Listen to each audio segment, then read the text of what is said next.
বর্তমান সময়ে কলকাতায় রয়েছে অনেক জনপ্রিয় নায়িকা যাদের আমরা সিনেমার পর্দায় দেখি। সিনেমার পর্দায় সবার জীবন হয়তো অনেক বেশি রঙিন দেখতে পাই আমরা, কিন্তু বাস্তব জীবনের সব নায়িকাদের জীবন রঙিন নয়। আজকের এই ভিডিওতে আমি আপনাদের জানাবো কলকাতার যেসব নায়িকাদের ডিভোর্স হয়েছে তাদের নাম। পুরো ভিডিওটি দেখতে থাকুন, আর এরকম আরো ভিডিও দেখতে এখনই আমাদের চ্যানেলে সাবস্ক্রাইব করুন। শ্রাবন্তী কলকাতার বাংলা সিনেমার এই সময়ের জনপ্রিয় অভিনেত্রী শ্রাবন্তী। 2003 সালে তিনি পরিচালক রাজীব বিশ্বাসকে বিয়ে করেন। এরপর 2016 সালে তাদের ডিভোর্স হয়ে যায়।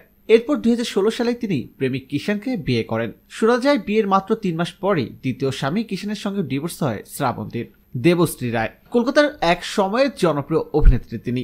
1992 সালে তিনি কলকাতার জনপ্রিয় নায়ক প্রসেনজিৎকে বিয়ে করেছিলেন।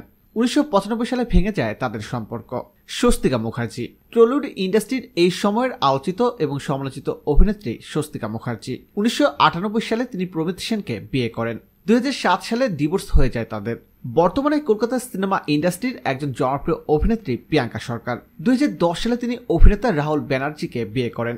2017 সালে ডিভোর্স হয়ে যায় তাদের। রচনা ব্যানার্জি কলকাতার বাংলা সিনেমার বহুল জনপ্রিয় একজন অভিনেত্রী রচনা ব্যানার্জি। 2004 সালে তিনি নায়ক সিদ্ধার্থ মহাপাত্রকে বিয়ে করেন। 2005 সালে তাদের ডিভোর্স হয়ে যায়। প্রিয় দর্শক, ধন্যবাদ ভিডিওটি দেখার জন্য। এই নায়িকাদের মধ্যে কোন নায়িকাকে আপনার কাছে সবচেয়ে বেশি ভালো লাগে কমেন্ট করে জানিয়ে দিন। আর বিনোদন জগতের অজানা সব খবর জানতে এখনই সাবস্ক্রাইব করে রাখুন এসডিওএফস ইউটিউব চ্যানেলে।